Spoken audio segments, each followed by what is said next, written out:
ಅಸ್ಸಾಂನ ಗುವಾಹಟಿ ನಗರದ ನೀಲಾಚಲ ಬೆಟ್ಟದ ತುದಿಯಲ್ಲಿರುವ ಕಾಮಾಖ್ಯ ದೇವಾಲಯ ದೇವಿ ಕಾಮಾಖ್ಯಳಿಗೆ ಸಮರ್ಪಿತವಾದ ಭಾರತದ ಅತ್ಯಂತ ಪೂಜ್ಯ ಮತ್ತು ನಿಗೂಢ ಯಾತ್ರಾ ಸ್ಥಳಗಳಲ್ಲಿ ಒಂದಾಗಿದೆ.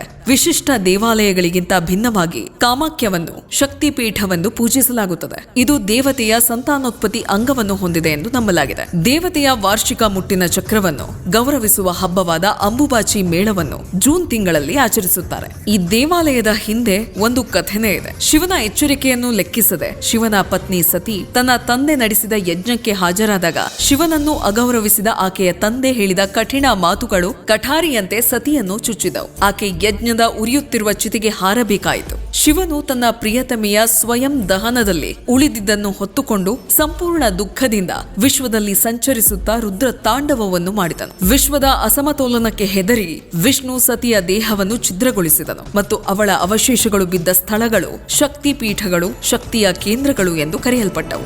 ಶಿವನ ಸ್ಥಿತಿಯನ್ನು ಎಚ್ಚರಗೊಳಿಸಲು ಕಾಮದೇವನನ್ನು ಕಳುಹಿಸಿದರು. ಕಾಮದೇವನಿಂದ ಉಂಟಾದ ತೊಂದರೆಯಿಂದ ಶಿವನು ಕೋಪಗೊಂಡು ತನ್ನ 3ನೇ ಕಣ್ಣಿನಿಂದ ಅವನನ್ನು ಸುಟ್ಟು ಬೂದಿ ಮಾಡಿದನು. ಕಾಮದೇವನ ಪತ್ನಿ ರತಿ ಅವನನ್ನು ಮರಳಿ ಕರೆತರಲು ಪ್ರಾರ್ಥಿಸಿದಳು. ಅವಳ ಭಕ್ತಿಯಿಂದ ಸಂತಸಗೊಂಡ ಶಿವನು ಸತಿಯ ಯೋನಿ ಬಿದ್ದ ನೀಲಾಚಲದ ಮೇಲೆ ದೇವಾಲಯವನ್ನು ನಿರ್ಮಿಸಬೇಕೆಂಬ ಷರತ್ತನ್ನು ಒಪ್ಪಿಕೊಂಡನು. ಹೀಗೆ ಕಾಮಾಖ್ಯ ದೇವಾಲಯ ನಿರ್ಮಾಣವಾಯಿತು.